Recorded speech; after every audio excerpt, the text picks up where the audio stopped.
this is me Swati Verma, Assistant Professor of Commerce. So today I am going to teach you rules of accountancy.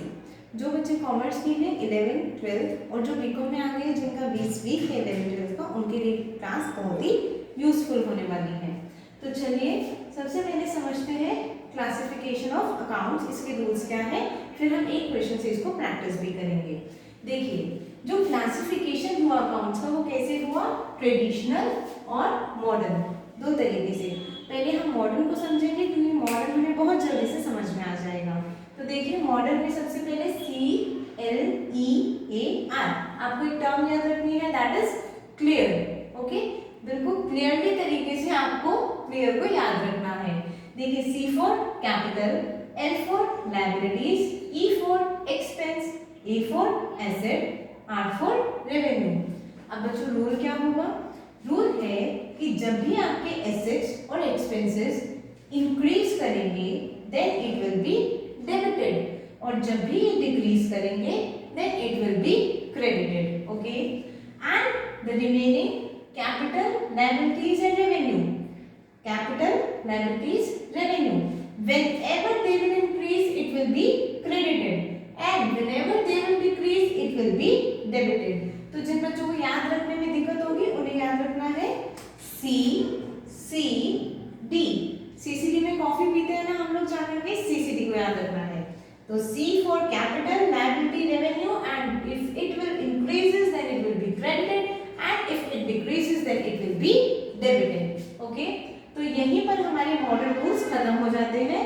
I hope आपको ये terms already clear होंगे। Capital is the amount invested by the proprietor into the business. Liabilities जो पैसा आपको किसी और का पे करना है, जो आपके ऊपर उधार है, वो आपकी लायबिलिटीज होती है।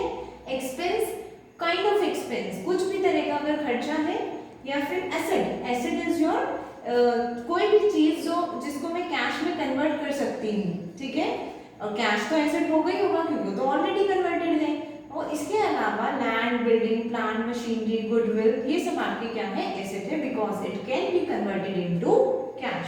And the last one is revenue, it is your sales और इनकम। जब भी आपके पास पैसा आ रहा है ये आपका रेवेन्यू होता है।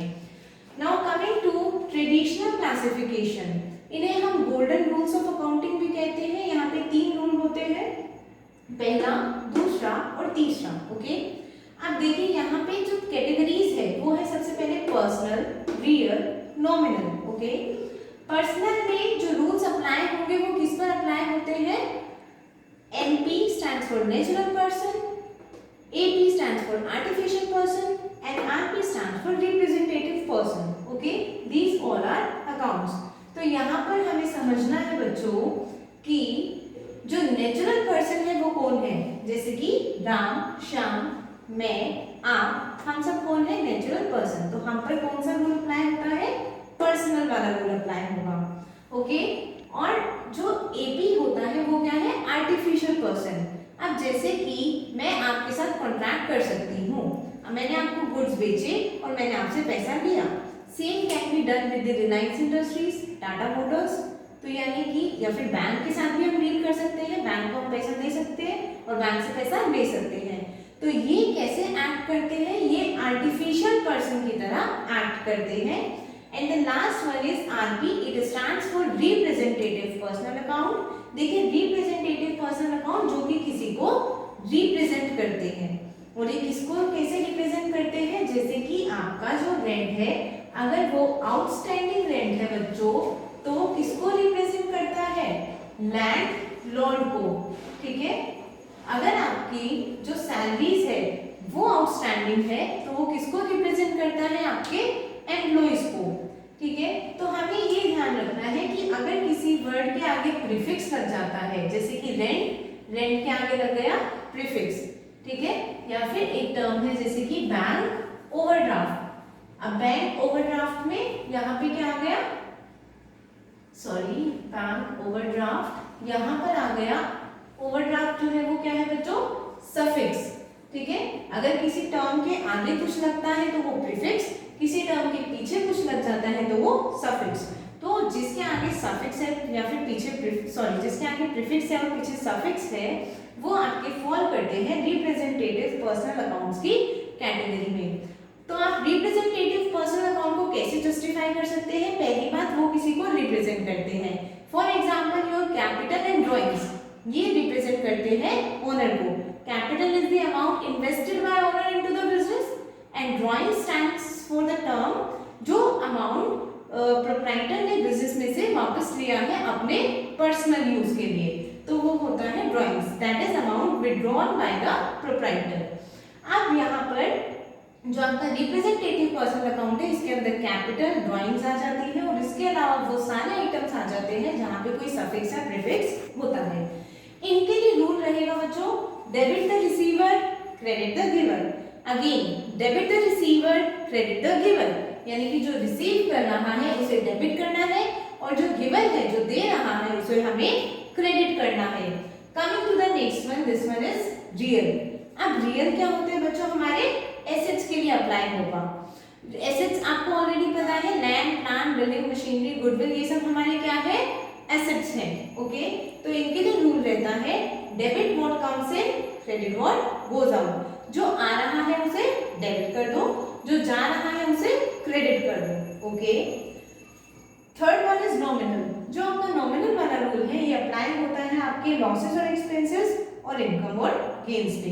देखिए लॉसेस और एक्सपेंसेस क्या है? आपके पास सपोज कीजिए, जो मेरे पास मेरा मोबाइल फोन है, ठीक है, अगर वो 50,000 का है और मैं उसको 40,000 का बेचती हूँ तो मुझे लॉस है।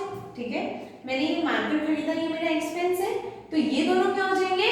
डेबिट। और सपोज कीजिए जो मेरी इनकम है और जो मेरी गेन है, जब मैंने अपने गुड्स बेचे होंगे तो वो मेरे लिए इनकम होगा और गेन होगा, तो वो क्रेडिट होगा। तो हमने अभी अपने ट्रेडिशनल रूल्स भी खत्म कर लिए हैं। आई होप रूल्स आपको क्लियर हो गए होंगे। ठीक है, ये वाला रूल भी ध्यान रखिएगा, all losses and expenses are debited, all incomes and gains are credited. तो चलिए फटाफट से क्वेश्चन नो करते हैं ताकि आपकी अंडरस्टैंडिंग और क्लियर हो जाए। It's practice time. Coming to this one, ये अकाउंट्स है और आपको इनको क्लासिफाई करना है मॉडर्न और ट्रेडिशनल के बेसिस पर। Okay, so cash is as per modern rules of accounting, cash is your asset. आपको इन पांचों में से पिक करना है, CFEAR में से पिक करना है। तो कैश आपका एसेट है। ओके, ड्राइंग्स कैपिटल, कैपिटल तो कैपिटल ही होगी बच्चों। उसके बाद आउटस्टैंडिंग सैलरीज, ये आपकी लायबिलिटी है क्योंकि आपको पे करना है अभी। परचेजेस आपका एक्सपेंस होगा क्योंकि पैसा खर्च हो रहा है। प्रीपेड रेंट आपका एसेट है क्योंकि आप ऑलरेडी पैसा पे कर चुके हो। नेक्स्ट, अगर बच्चों यहाँ पर ये सिर्फ रेंट होता तो ये आपका एक्सपेंस होता, लेकिन ये प्रीपेड रेंट है इसलिए आपका एसेट है। नेक्स्ट इज योर सेल्स, वो आपका रेवेन्यू है और डेटर्स आपके एसेट्स है।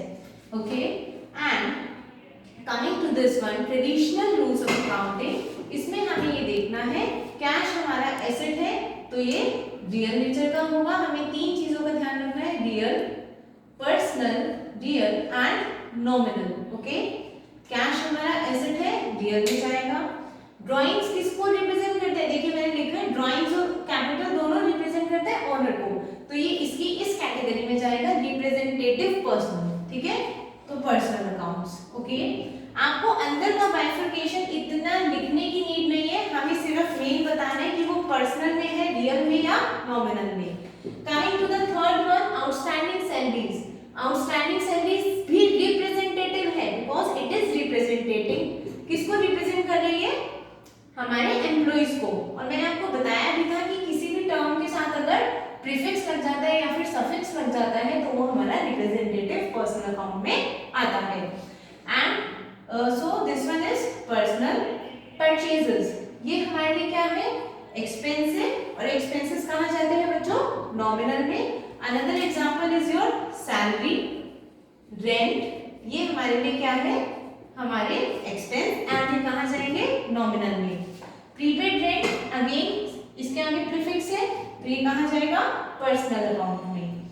नाउ सेल्स, ये हमारे लिए रेवेन्यू यानी कि इनकम है, then it will lead to nominal account. And last one is debtors, तो डेटर्स जो है वो आपके पर्सनल अकाउंट में आएंगे। Okay, I hope this entire concept is being clear to you okay, please comment करके जरूर बताइएगा कि आपको वीडियो कैसी लगी है, and if there is any doubt you can ping in the comment box, I am there for replying you.